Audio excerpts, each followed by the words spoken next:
Assalamualaikum warahmatullahi wabarakatuh. Waalaikumsalam warahmatullahi wabarakatuh. Selamat pagi, salam sejahtera untuk semuanya. Mudah-mudahan semuanya hari ini sehat ya kondisinya ya. Ibu akan absen yang sudah hadir dulu. Alma ada? Ada, Bu. Ada ya. Vina ada? Vina hadir? Hadir, Bu. Oh iya, Reva? Reva ada? Bu.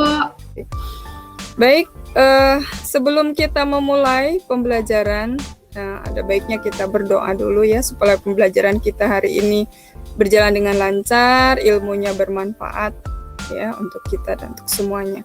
Ibu mau minta tolong salah satu di antara kalian untuk memimpin doa. Reva, silahkan Ibu minta tolong untuk memimpin doa teman-temannya ya.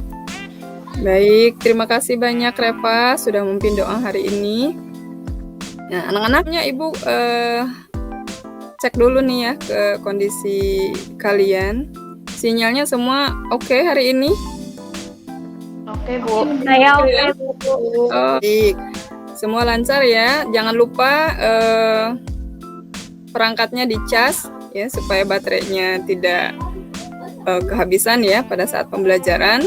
Nah, kemudian buku-buku jangan lupa disiapkan. Kita belajar tentang apa ya? Minggu lalu kita belajar tentang apa ya? Ada yang masih ingat? Ya? Larutan. Ya. Minggu lalu kita belajar tentang larutan ya. Oke. Apa yang itu yang disebut dengan sediaan larutan? Ada yang masih ingat? Apa itu sediaan larutan? Ada yang masih ingat? Silakan. Sediaan cair yang mengandung satu atau lebih zat terlarut. Ya, betul. Bulan ya. Terima kasih kamu masih ingat ya. Jadi, oke. Selanjutnya, ada berapa jenis sediaan larutan? Berdasar secara umum ya, secara umum dibagi menjadi berapa jenis sediaan larutan berdasarkan rute penggunaannya? 2, Bu. Iya Reva, apa aja itu? Oral dan topikal, Bu. Oh iya, dilanjutkan Linda, oral dan terima kasih kalian masih ingat ya materi yang lalu. Nah, jadi tujuan pembelajaran kita hari ini adalah bahwa setelah kalian melakukan tanya jawab, berdiskusi, ya, kemudian mencari informasi, nanti diharapkan kalian mampu menjelaskan atau memahami apa yang dimaksud dengan sediaan suspensi. Nah, materi kita hari ini suspensi ya. Apa yang dimaksud dengan sediaan suspensi, kemudian jenis-jenis suspensi.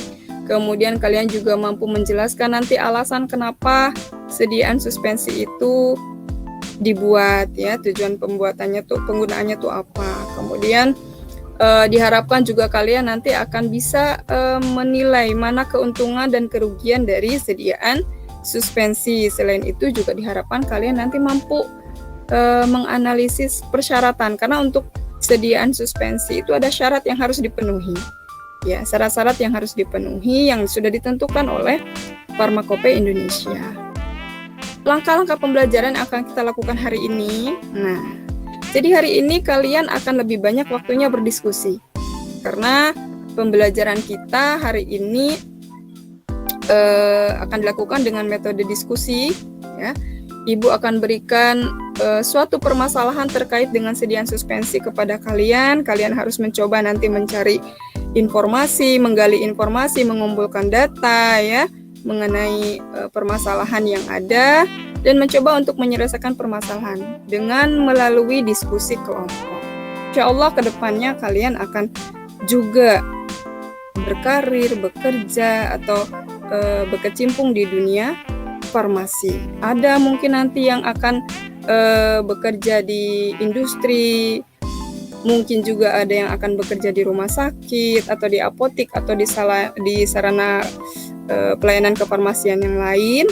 Nah, membuat sediaan obat itu adalah sesuatu yang prinsip yang mutlak yang harus kalian kuasai, ya, kuasai. Jadi dasarnya dari sini dulu. Nanti kamu akan memperdalam lagi di tingkat pendidikan yang lebih tinggi. Kan ini. Ada suatu gambar, kemudian ada berita di bawahnya. Kalian coba baca ya. Bahwa mungkin kalian pernah mengalami juga pada saat kalian membeli obat berbentuk cair ya, atau mungkin mendapatkan resep dari dokter yang berupa sediaan cair ya, baik itu yang diminum mungkin atau yang untuk dioleskan ya, tapi kebanyakannya kan untuk yang diminum ya. Nah biasanya itu disarankan untuk dikocok dahulu. Menurut kamu, apakah semua obat sediaan cair ya yang beredar nih di pasaran ini harus dikocok dahulu sebelum diminum atau tidak? Ya, ada yang nggak harus dikocok deh, Bu. Begitu. Ada yang tidak harus dikocok, berarti tidak semua. Tidak semua sediaan obat cair itu harus dikocok dahulu sebelum diminum. Saya pernah minum obat obat mah kalau nggak salah, Bu. Itu ada tulisan harus kocok dahulu. Karena ada kayak kalau adik saya minum vitamin sirup, itu dia nggak perlu dikocok, kayak langsung diminum. Kemudian mengapa obat cair tersebut harus dikocok dulu sebelum diminum? Ya, apa alasannya? Kenapa harus dikocok dulu? Lalu bagaimana akibatnya jika sediaan cair tersebut tidak dikocok dulu sebelum diminum? Jadi andai kata misalnya jawaban yang betul adalah jawaban Reva yang dibilang bahwa semua jenis cairan harus dikocok, terus kalau tidak dikocok bagaimana? Gitu ya. Nah kalau menurut Wulan ada yang harus dikocok, ada yang tidak. Yang mana yang harus dikocok, mana yang tidak harus dikocok, gitu ya. Nah itu nanti akan kalian diskusikan. Ya. Diskusi akan dilakukan secara berkelompok. Kita hanya ada 14 orang, tidak apa-apa ya, Ibu akan bagi menjadi 3 kelompok. Nanti ada yang 5, ada yang 4. Tidak masalah. Nah, sebagai media kalian berdiskusi, Ibu akan buatkan WA group. Ibu akan buatkan WA group. Jadi nanti ada WA group kelompok 1, WA group kelompok 2, WA group kelompok 3. Ibu juga menjadi anggotanya di sana. Ya, sudah ya. Nah, ini namanya lembar kerja peserta didik ya, LKPD. Kamu udah tahu itu ya. Nah, di sini di LKPD ini ada 3 permasalahan yang Ibu buat. Ya, sesuai dengan jumlah kelompok kalian. Ada masalah 1, masalah 2, dan masalah 3. Nah, sesuai dengan kelompoknya masing-masing, kelompok 1 akan mengerjakan masalah 1, kelompok 2 akan mengerjakan masalah 2, kemudian kelompok 3 akan mengerjakan masalah 3. Ya, berdiskusi, mencari informasi ya, menggali informasi, dan kemudian hasil diskusinya kalian tuliskan di LKPD sesuai dengan bagiannya. Misalnya masalah 1, kalian tulisnya di masalah 1 di hasil di situ. Ya, silakan kalian tuliskan di sini. Diskusi silakan dimulai.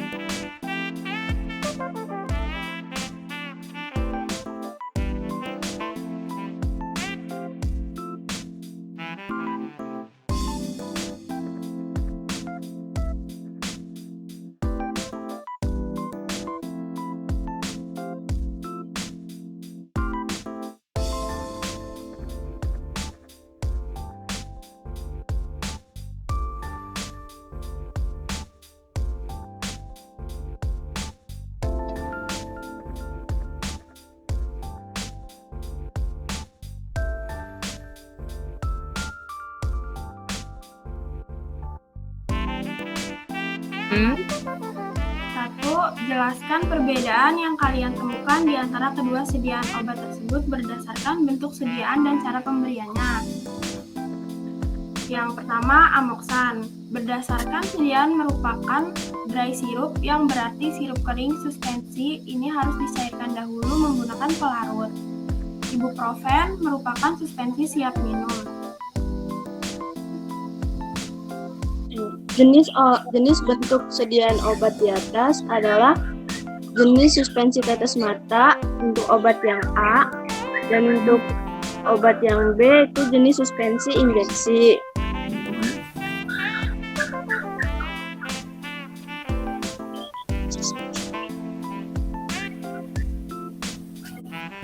Menurut kamu, apakah syarat yang harus dipenuhi oleh sediaan suspensi A dan B sama? Jelaskan jika ada syarat khusus yang harus dipenuhi oleh kedua jenis suspensi tersebut. Jawabannya iya sama, tetapi harus memenuhi masing-masing syarat khususnya. Syarat khusus untuk obat tetes mata yaitu harus mengandung karena suspensi akan mengandung bahan yang gampang mengendap. Jadinya harus dikocok terlebih dahulu, karena kalau tidak dikocok terlebih dahulu dosisnya tidak seragam lagi.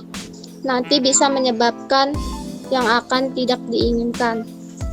Yang ketiga, bagaimana akibat jika sediaan suspensi tidak digunakan sebelum digunakan? Jawabannya, suspensi akan mengendap dan bahan utama akan berkumpul di bagian bawah saja. Yang kedua apa? Kenapa amoksisilin itu dibuat menjadi sirup kering, tidak seperti ibuprofen? Ibuprofen kan sirup suspensi siap minum ya. Nah, kalau amoksisilin itu suspensinya suspensi kering. Kenapa seperti itu? Ya. Kenapa seperti itu? Karena ya, kalau kalian mungkin nanti membaca di literatur, ternyata amoksisilin itu kan antibiotik golongan beta-laktam ya. Stabilitasnya dalam air itu kurang baik. Jadi dia mudah terurai atau mudah terhidrolisis dalam medium air atau medium cair. Makanya dia dibuatnya dalam bentuk sirup kering. Dicairkan hanya sesaat sebelum digunakan. Menjadi kesulitan kalian dalam melakukan pembelajaran hari ini? Apa yang dirasakan menurut kamu sulit? Apa?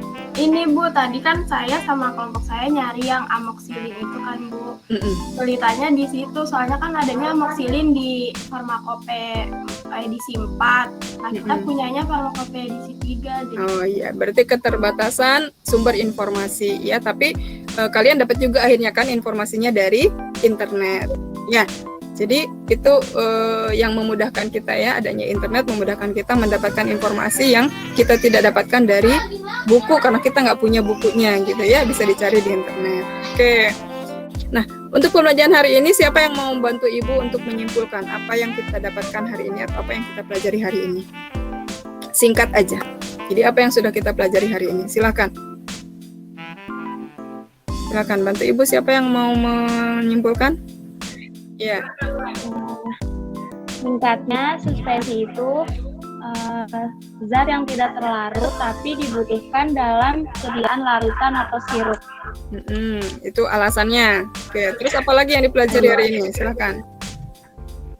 Kalau suspensi itu harus dikocok terlebih dahulu, karena kalau tidak dikocok akan timbul endapan. Kan? Silakan coba dikerjakan.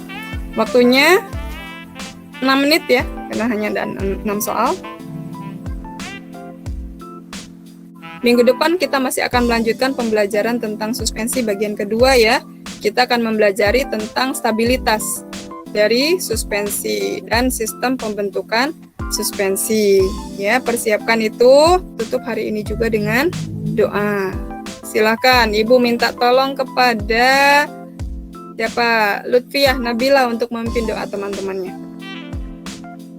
Ya, terima kasih Bila sudah memimpin doa hari ini. Tetap semangat, tetap sehat ya nak ya. Tetap jaga prokes dimanapun kalian berada, supaya kalian bisa belajar untuk besok dan seterusnya. Ya, Ibu akhiri. Assalamualaikum warahmatullahi wabarakatuh.